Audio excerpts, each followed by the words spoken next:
A sophomore in IDA and with Madison, and again this year in 2 events, pros and IDA with Becca Graham. So here she is with her pros.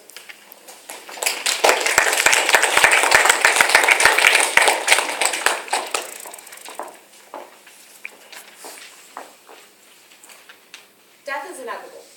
In 2008, my mom passed away, and I miss her. With each day that passes, I feel as though I'm forgetting something. Her smile, her laugh, her voice. But one thing I know I'll never forget are all of the wonderful memories that we made together. After 6 years, I just wish she would give me a sign, a note, something like Beth receives in Love Mom by Asphalt.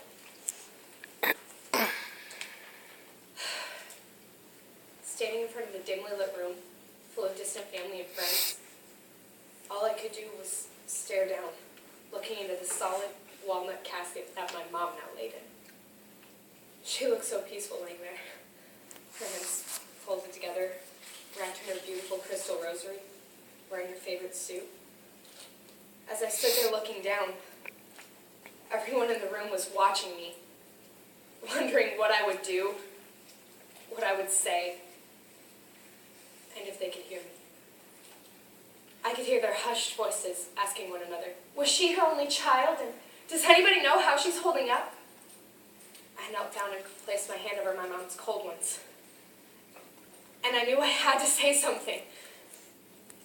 But the only words I could force out were, goodbye, Mom, followed by a faint, I love you. What seemed like a minute later, I looked up and I was no longer in a dimly lit room that smelled like old people. But I was outside. It was cold. And the light snow was falling, getting caught in my eyelashes. And I could faintly hear the priest talking. As he finished, I stood there staring at the casket. Then a cemetery worker began lowering my mom into the ground, inch by inch. Everyone around me started to fade, going their separate ways, leaving her. I knew I was the last one here when my mom's best friend Martha told me it was time to go, that I couldn't stay in the cold anymore. But I couldn't leave. Not yet. So she left me alone with my mom. My body became numb as I sat next to where my mom lay, just thinking. Thinking of all the times we fought, how pointless they all seem looking back on them now. And remembering all the small things she did to remind me that she loved me. Martha came walking up out of the dark. She sat next to me, looked me in the eyes, and held me. I hadn't cried since I found out my mom died. I mean, I couldn't cry because it wasn't real. My mom was too young to leave me already. My mom is supposed to live forever. It's as if she knew exactly what I was thinking. And she held my face in her soft, warm hands. And she told me that it was okay to cry. That she was really gone. And cry is exactly what I did. I cried like I had never cried before, tears pouring down my face.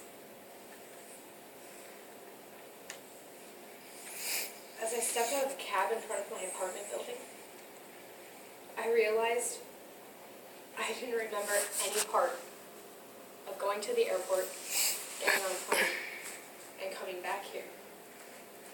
I pushed the button to call the elevator and stared at the closed doors. I could barely see my reflection in the steel, but it was enough to know that I looked tired, worn out and dizzy. The elevator doors opened, and and I stepped inside. There was an elderly woman already in there. I had never seen her before, but something about her seemed really familiar. Her face was soft, and her eyes were welcoming. She had on really light makeup, and she wore thin wire glasses, just like my mom used to.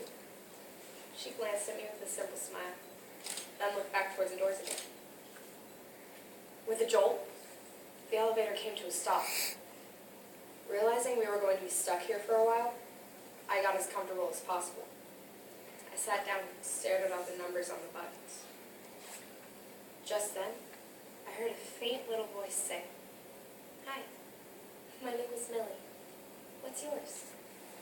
I glanced at her and I told her my name was Beth. She then asked me if I was okay. A little taken aback, I answered, "Of course I'm okay. Why wouldn't I be?" She peeked at me with her eyes peeping above the rim of her glasses and told me, "Dear, I know you just lost somebody really close to you. It's very obvious." I sank into the floor. "Tell me about her," she said. So I did. I told Millie all about my mom, about all her little quirks and all the little things she did to remind me that she loved me. Like when she would leave notes in my lunchbox for school that always read, "I love you, and I'll be here when you get home. Love, Mom." Just then, the elevator started to move again. I got up and I helped Millie to her feet. Just before we got to my floor, Millie grabbed my hand, placed her other hand over my heart, looked me in the eyes, and she told me that my mom loved me very much. She always has, and she always will. That she is very proud of me, and that she'll always be watching over me. I heard a ding. The elevator had stopped at my floor, and the door slid open. As I was stepping out, I turned to thank Millie for our lovely conversation, but she was gone. Had she slipped out the door past me? Did we stop on another floor and I just not realize it? I looked down the hall, but I didn't see Millie anywhere. As I slipped my key into the door and turned the knob, I still could not remember why Millie had looked so familiar to me.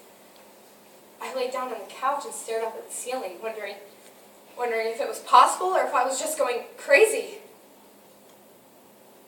When I felt something. A piece of paper in my pocket that hadn't been there before.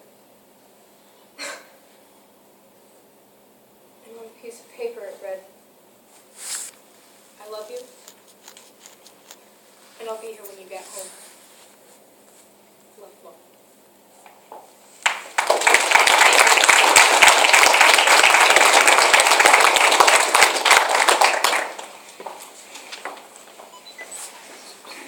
Now it's my turn. My partner Becca Oliver and I will be performing the next selection. We're both seniors and have both been in forensics for the last 2 years. This year Becca and I took our duet act to state champs and received 8th place. I also qualified my humorous solo act for state tournament. And not only did Becca do duet acting with me this season, but she also competed in prose and poetry. And last year she qualified for state festival in prose.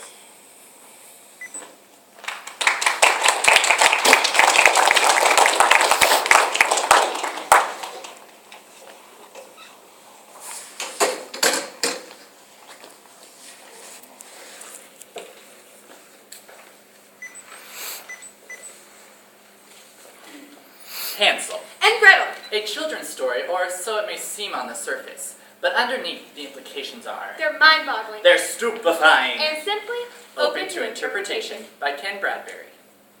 Oh, Hansel, what a lovely day. Yes, other than the fact that our mother died, our father remarried a wicked woman who claims that we eat too much and then sent us out into the forest to starve. It's been a lovely day. But look, Hansel, I've brought a handful of breadcrumbs which have been scattering along the path, just so we can find our way home. You are truly a wonderful sister. Thanks. Unfortunately, you're not a very smart sister. Look, the birds have eaten all of our crumbs. Oh, Crumb. But it's a house made out of candy. Let's eat that instead. Before dinner? We are victims of neglect. We can do as we wish. You're right. Look, Hansel, a wicked witch. She's tying you up. She's burning the cage, and she's nearly blind. Don't worry, Gretel. Each day when she comes by to check my finger, I will stick this chicken bone outside the cage instead. She said she'd throw me in the oven when I'm fat enough, but I have fooled her. She's asked me to stick my head in the oven. I shall ask her to stick her head in. Good thinking, Gretel. There, she is dead. Hooray! End the story. But since it's a rather dull story, And we're still 5 minutes away from our time minimum. let's suppose that this untidy little tale was a murder mystery. Dum dum dum dum. It was a cool Friday in the forest. I was working day watch out of this homicide division. My name's Hansel. I'm a cop. Name? Gretel, Who's the dead broad? a witch. A witch, huh? A witch. How'd she die? I killed her. With what? An oven. You hit her with an oven. I shoved her in and I cooked her. Ah, great. Another 934. That's the third witch cooking I've had this week. This ain't no copycat crime, officer. You see, it was my own idea. She deserved it. Most witches do. Got any witnesses? My brother Hansel over there, the one holding the chicken bone. You do that often? Sort of a hobby. I'm afraid we're gonna have to take you down to the station, ma'am. Whatever you say, officer. These breadcrumbs yours? We found some of them in the forest. Those aren't mine. I'm holding them for a friend. I don't really like the way that worked out. How about vaudeville? Man, that witch is mean. How mean is she? If you kicked her in the heart, you break your toe. That's mean. She once dated a warlock with a wooden leg. What happened? She got angry and broke it off. That's mean. That's mean and ugly. When she was first born, her father went down to the zoo to throw rocks at the stork. That's ugly. But she has everything a man would love. Really? Yup, bulging muscles and a mustache. That's That's ugly.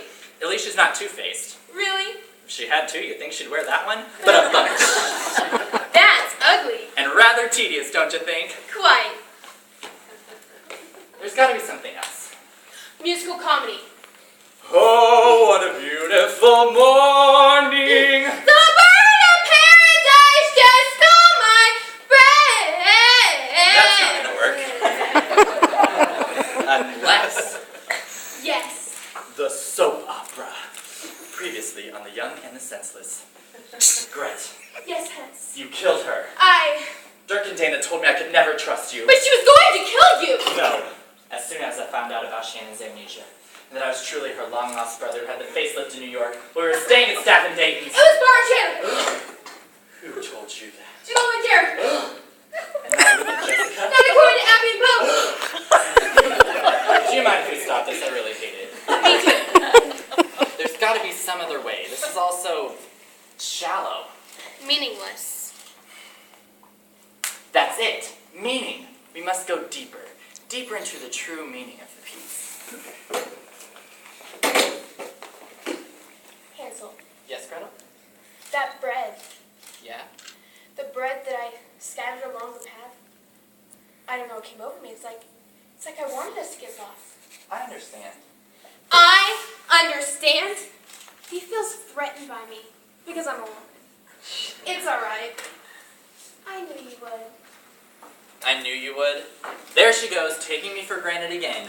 Doesn't she realize that it's part of my maleness to keep my feelings to myself? It's just a matter of control with her. That's all she wants is control. Doesn't she realize that men are from Mars, and once you've drained us of our feelings, we have nothing left? Thank you. Thank you? Everything's a ploy with him, a gimmick. He uses words as a tool. How am I supposed to truly discover who I am as long as I'm under the thumb of his male need, being in control of every situation? Oh, stop. Thank you. I wonder what she means by that. It's over. Oh, right. So there you have it. 2 hyperactive children overdosed on sucrose, an oven that should never be used for cookies again, and a father who still has a lot of explaining to do. Unsatisfying, Unbelievable. but Open to interpretation. And that's why we call it theater. Ta-da! Thank you.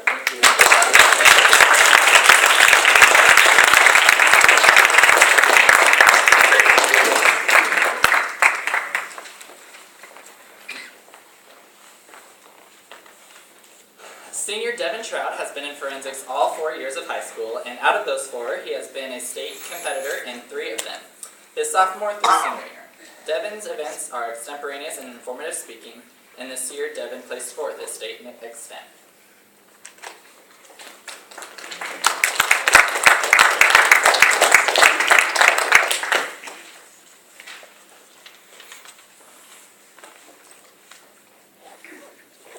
Everybody ready? Hello, my name's Devin Trout, and I'm your typical high school gamer. I have a Facebook account, a YouTube account, and I play multiple online games.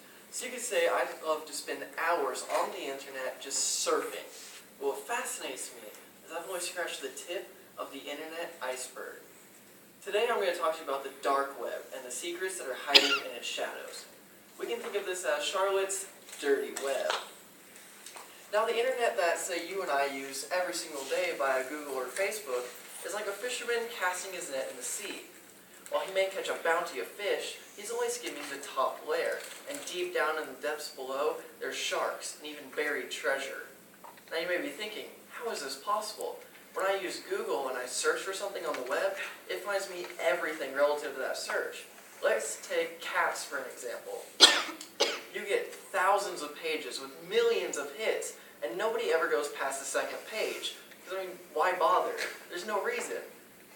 And you'd think, okay, that has to be everything, right? Wrong. When you search for something using Google, it sends out spiders onto the web, and it picks up anything that it can connect to. And this is like a link connected to another link, connected to another link.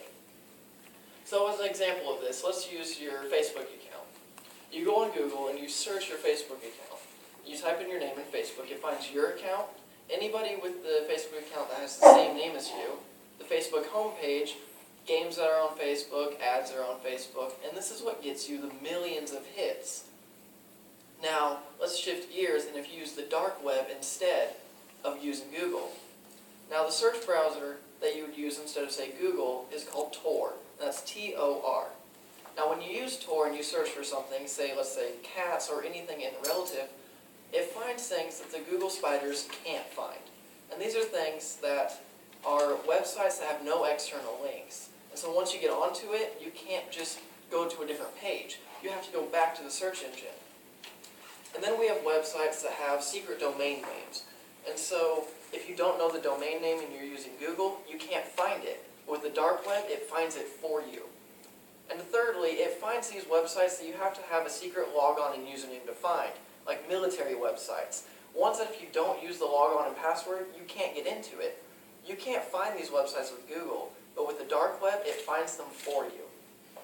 Now you may be thinking, if it's finding all of these things for me that I'm not supposed to be finding on Google, is it safe? That's the big question. And the scary thing and the good thing is how safe it actually is. When you use the dark web in the Tor search engine or browser, what it does is it takes your computer's IP address, or its identity, and it pings it across the world. It's kind of like playing pinball with all of the computers on the planet. It'll say, take your search results, and you'll be from Australia to China to the UK and back in the matter of seconds. Now you may be thinking, what does this do? It makes it so if somebody is trying to search your history or track you down, say the NSA or our own government, they can't do it. They don't know how. What it shows to them is where you started at your house and where you ended at your house. They don't know where you went in between. They don't see these secret websites that you're finding. So it's very handy for everybody, but extremely handy for cyber criminals. And this is what it's mainly used for nowadays. The dark web is mainly used for cyber crimes, anywhere from the selling of illegal drugs and weapons to human trafficking. And it's all located at one convenient website.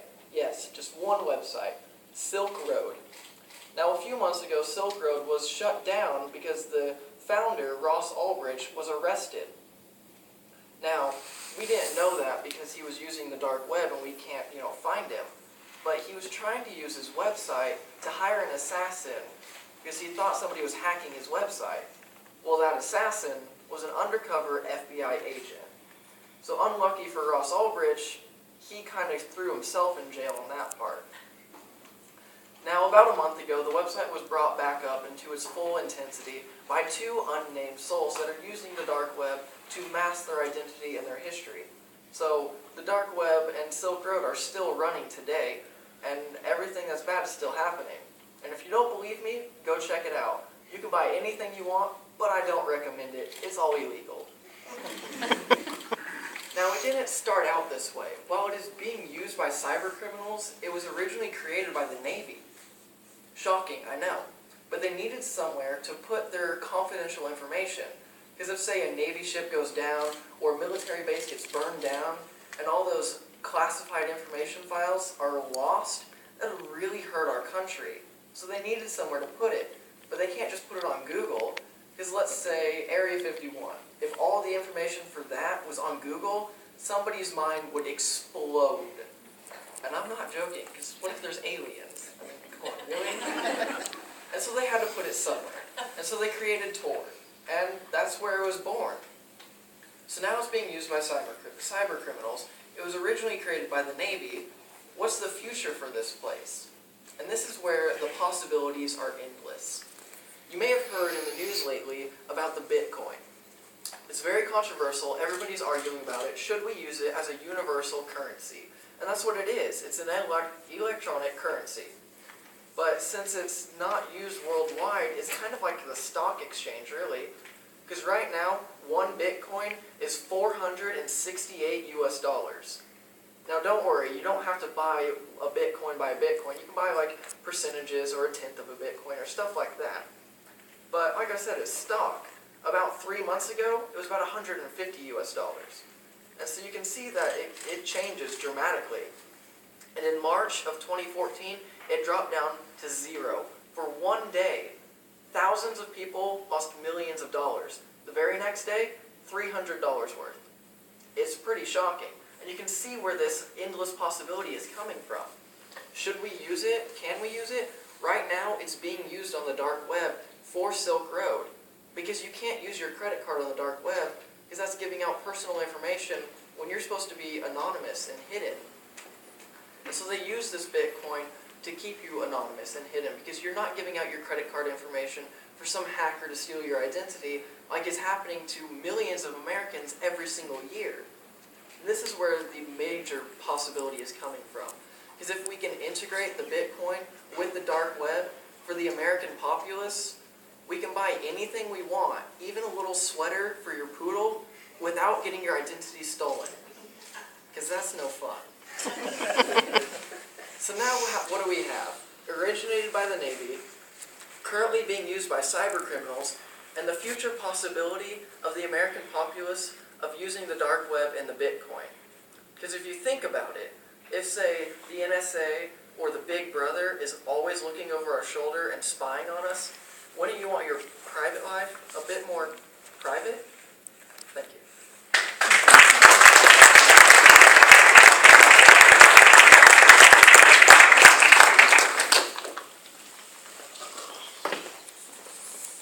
Our final presenter for this evening is Hannah Mondragon. This is Hannah's first year of competition, and as a freshman she's done extremely well. At her first tournament out, she received first place in poetry, and at State Festival a couple weeks ago, Hannah received a first place rating in poetry. So here she is with her poetry.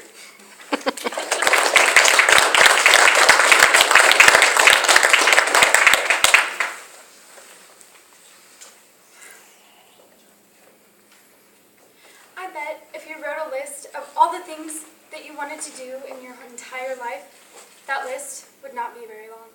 So, what's stopping you? What's the problem? I know it sounds cheesy and everything, but when you get older, you want to look back on all of those days and say, I did that. I did that when I was younger. This is a very long poem by Marty Schneppler. This poem is very long. So long, in fact, that your attention span might be stretched to its very limits. But that's okay. That is what's so special about poetry. See, poetry, it takes time. We live in a time. Call it culture or society, it doesn't matter to me because neither one rhymes. A time where most people don't want to listen, Our throats wait like matchsticks, waiting to catch on fire, waiting until we can speak, but no patience to ever listen. But this poem is long. It's so long, in fact, that during the time of this poem, you could have done any number of wonderful things. You could have called your father. Call your father. You could be writing a postcard right now. Write a postcard. When was the last time you wrote a postcard? You could be outside. You're probably not too far away from a sunrise or a sunset. Watch the sun rise. Maybe you could have written your own poem, a better poem. You could have played a tune or sung a song. You could have memorized the name of your neighbor. Memorize the name of your neighbor. You could have drawn a picture, or at least colored one in. You could have started a book, or finished a prayer. You could have talked to God. Pray. When was the last time you prayed? Really prayed? This is a long poem. So long that in fact you've already spent a minute with it. When was the last time you hugged a friend for a minute? Or told them that you love them? Tell your friends that you love them. No, I mean it. Tell them. Say, I love you. Say you make life worth living for. Because isn't that what friends do? All of the wonderful things you could have done during this very, very long poem. You could have connected. Maybe you are connected. Maybe we're connecting. See, I believe that the only things that really matter in the grand scheme of life are God